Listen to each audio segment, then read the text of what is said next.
देखिए लोग ना ये सोचते हैं कि भाई पैसा बहुत कमाना है तो बहुत मेहनत करनी पड़ेगी। नहीं, पर देखिए मेहनत अकेली काम नहीं आती पैसे कमाने में। आपको पैसा कमाने के लिए एक सोच बनानी पड़ेगी कि आप पैसे के लिए काम ना करें, पैसा आपके लिए काम करे।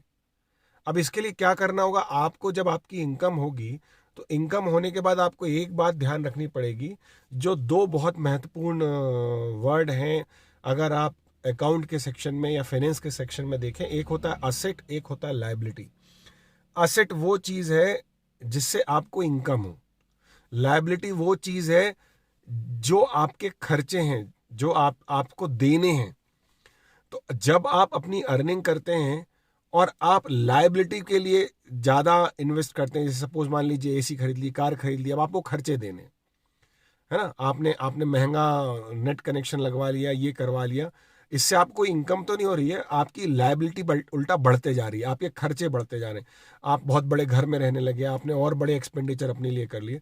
तो अब आप क्या कर रहे हैं? अपनी लाइफ में लायबिलिटी को बढ़ा रहे हैं, और खर्चे बढ़ते जाएंगे तो इनकम आप कितनी बढ़ा लो, खर्चे भी उसी अनुपात में बढ़ रहे हैं। तो आपका कोई एडवांटेज होने वाला नहीं है, और आप ज़्यादा पैसे कमाने के बाद भी ज़्यादा पैसे वाले बनने वाले नहीं है। पर एट द सेम टाइम अगर आप लाइबिलिटी को कम करें या लाइबिलिटी को कंट्रोल करें और असेट को बढ़ाएं, आप ऐसी जगह इन्वेस्ट करें या आप ऐसी जगह सेविंग करें जहां से आपको इनकम भी हो।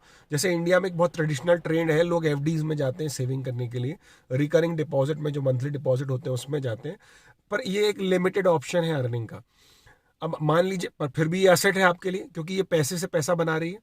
प्लस अगर आपने कोई मकान खरीद लिया या आपने कोई प्रॉपर्टी खरीदी जो उसके अगेंस्ट में आपको रेंट देती है, उसके अगेंस्ट में एक फिक्स मंथली इनकम आपको देती है, और साथ साथ आपकी प्रॉपर्टी की वैल्यू भी हर महीने बढ़ रही है, तो आप क्या कर रहे हो? आप असेट को बढ़ा रहे हो, लाइबिलिटी को नहीं बढ़ा रहे, असेट को बढ़ा रहे हो। जब आप मल्टीपल असेट बना लो, आप चाहे स्टॉक में इन्वेस्ट करो, मार्केट में इन्वेस्ट करो, बिजनेस में इन्वेस्ट करो, और वहां से आपको पैसे से पैसा आए, आप पैसा आपके लिए काम करे, आपके लिए पैसे से अर्निंग खुद ब खुद जनरेट हो, तो अगर आपकी असेट बढ़ गई, उसके बाद उसके अनुपात में आप थोड़ी थोड़ी लाइबिलिटी बढ़ाएंगे, क्योंकि लाइबिलिटी बढ़ने के बाद भी, खर्चे बढ़ने के बाद भी उसकी तुलना में आपके असेट ज़्यादा है, अर्निंग ज़्यादा है, तो आपके लिए पैसा बनेगा, तो आपके लिए पैसा बचेगा, तो आप पैसे से पैसा बनाओगे, और तो आप अपनी लाइफ स्टाइल को थोड़ा सा रेस करोगे। अब लोग क्या करते हैं? लाइबिलिटी बढ़ाते हैं, असेट कम करते हैं।